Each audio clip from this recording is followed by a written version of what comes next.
Are they enormous, Adam Silver? Are they? Credit to Charles Barkley for asking an unscripted question, but I felt like Adam Silver was still left off the hook because I wanted some pushback against some of his answers. So here to discuss this with us and some more is Callie Lawson-Freeman from Yahoo Sports. Welcome, Callie. Thank you. I'm so excited to talk to you guys. Likewise, likewise. Yeah, I mean, a lot of people were writing about this and raving about it and giving Chuck praise, and I don't want to like minimize it because it was good that he did that. It definitely wasn't something that was scripted or planned. So, like I said, shout out to him for doing that. But I just felt that Adam Silver's response, fell short, and I'm curious, Callie, to hear what you think, and then Tarika, of course, you as well. I mean, I have to say, I'm someone who firmly believes that history can inform the present. And so I did some Googling, some searching around to see some other times that Adam Silver had addressed questions like this one in the past. And what I found left me feeling kind of played. So I want to get both of your opinions. I'm going to read you guys a quote. This is a story from the New York Daily News in 2014, so almost a decade ago. And the headline says that Adam Silver had several direct discussions with NFL Commissioner Roger Goodell on the topic of domestic violence. So, in the effort to become more progressive, this is what he says in that story.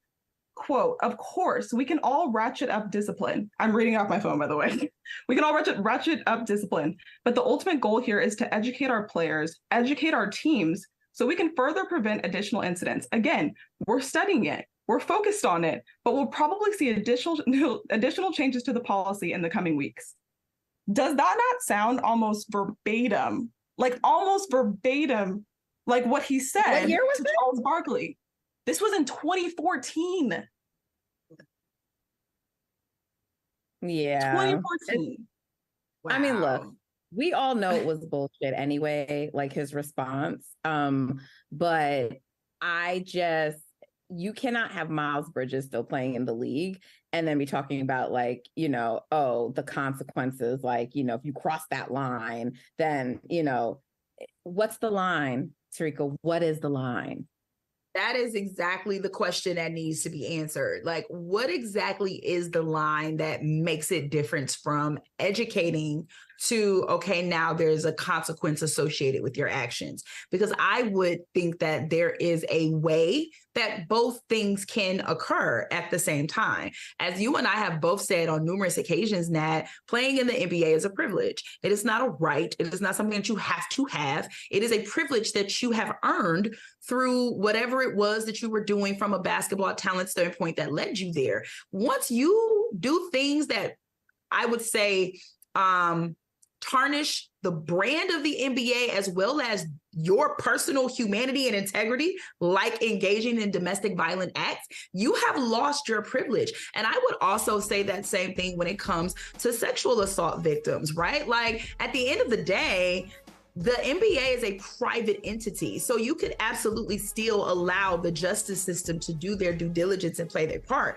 but you got to step up and do what you have to too. And the thing that bothered me, especially after hearing that, Callie, is when Charles said we in sports should be at the forefront of addressing this issue, and then he responded by saying, "Well, I don't know if we're competing with other leagues," but no, it's not about competing with other leagues, number one. And number two, clearly you out here talking to Roger Goodell, who absolutely don't need to be leading nobody's conversation about domestic violence or anything else, the way the NFL has handled those types of incidents over the last 20 years, and probably even before that, but we ain't have social media bringing this kind of thing to the light at that time. So this was just a missed opportunity from Adam Silver to really put his foot down. And I don't feel that, as a woman who is very much a fan of the NBA, I feel like you have disregarded me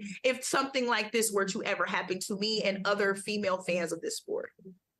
For sure. You cannot have a Miles Bridges mocking the NBA. And when I say mocking, meaning gets a 30-game suspension, has a number of the games considered like served already. So he's only, I believe, serving 11 games of that suspension.